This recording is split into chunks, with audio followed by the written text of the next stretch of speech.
14ஆம் நிலை. இயேசுவின் உடலை கல்லறையில் அடக்கம் செய்கிறார்கள். திவ்ய இயேசுவே, உம்மை ஆராதித்து வணங்கி உமக்கு நன்றியறிந்த ஸ்தோத்திரம் செய்கின்றோம். ஏனெனில் புனித பாரமான சிலுவை சுமந்து உலகத்தை மீட்டு ரட்சித்தீர். இயேசுவின் உடலை கல்லறையில் அடக்கம் செய்கிறார்கள்.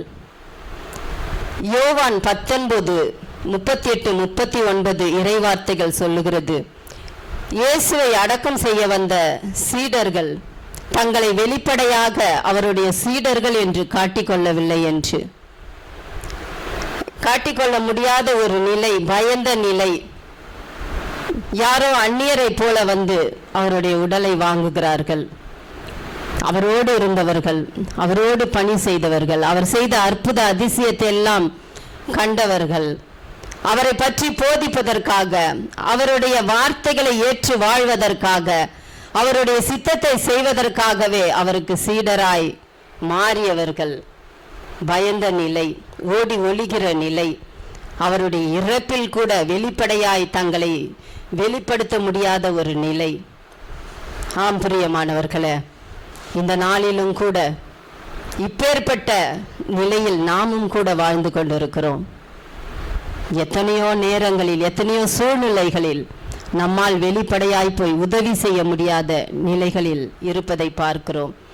மறுக்கிறோம், மறுதலிக்கிறோம், ஒளிகிறோம். அடுத்தவர்களால் நமக்கு என்ன பாதிப்பு வருமோ என்று ஒதுங்கிக் கொள்கிறோம். இங்கே ஆண்டவருடைய அடக்கம் இதை தான் நமக்கு உணர்த்துகிறது. அவர் மரிக்கிறார் நமக்காகவே. நம்முடைய காரியங்களில், நம்முடைய செய்கைகளில், நம்முடைய வாழ்க்கையில் எதையெல்லாம் நாம் அடக்கம் பண்ண வேண்டும், எதிலெல்லாம் நாம் மரித்த நிலையில் இருக்க வேண்டும் என்று நாம் யோசித்து பார்ப்போம். மீண்டும் மீண்டும் மீண்டும் அவர் இந்த உலகத்தில் வாழ்ந்த போது உரைத்தது,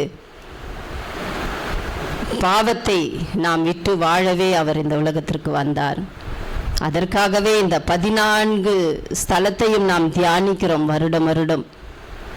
இந்த கல்லறையில் அடக்கம் செய்யப்பட்ட பொழுது கூட அவருடைய சித்தம் எதுவாய் இருக்கும் என்று நாம் பார்த்தால், ஓசையா புத்தகம் 10:12 வார்த்தைகள் இப்படியாய் கூறுகிறது, நீதியை நீங்கள் விதைத்துக் கொள்ளுங்கள், அன்பின் கனியை அறுவடை செய்யுங்கள், உங்கள் தரிசு நிலத்தை உழுது பண்படுத்துங்கள், ஏனெனில் ஆண்டவர் வந்து உங்கள் மேல் நேர்மையை பொழியுமாறு நீங்கள் அவரை தேடும் காலம் நெருங்கி வந்துவிட்டது.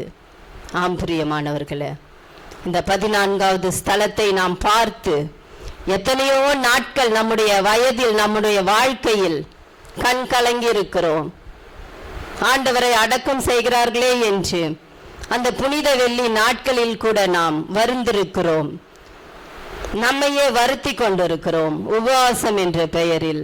பிரியமானவர்களே, அவர் இறந்தது, அதை நாம் எப்படி வாழ வேண்டும் என்று விரும்புவது, இந்த வார்த்தைகள் கூறுகிற அந்த நோக்கம்தான். நீதியை விதைத்துக் கொள்ளுங்கள், அன்பின் கனியை அறுவடை செய்யுங்கள், உங்கள் தரிசு நிலத்தை பண்படுத்துங்கள். தரிசாயிருக்கிற எல்லா காரியங்களையும் பண்படுத்தி அவருடைய வார்த்தைகள் நமக்குள்ளாய் முளைத்து பயன் தரும்படிக்கான ஒரு வாழ்க்கையை தான் அவர் விரும்புகிறார். அதற்காகவே மரித்தார், அடக்கம் செய்யப்பட்டார்.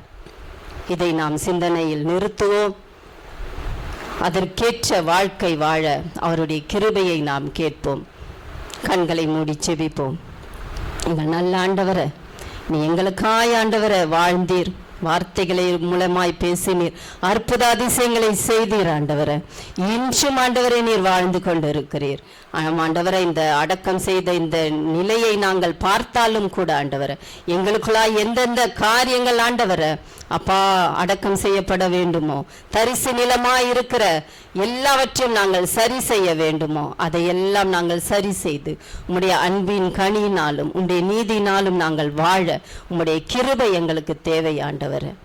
எங்களுக்கு தந்த ஆசீர்வதிக்கும்படிக்காய் செபிக்கிறோம். ஆமேன். எங்கள் மேல் தயவாயிரும் சுவாமி, எங்கள் மேல் தயவாயிரும். எங்கள் மேல் தயவாயிரும் சுவாமி, தயவாயிரும். மரித்த விசுவாசிகளின் ஆன்மாக்கள் இறைவனின் இரக்கத்தினால் நித்திய இளைப்பாற்றை அடைவார்களாக. ஆமேன்.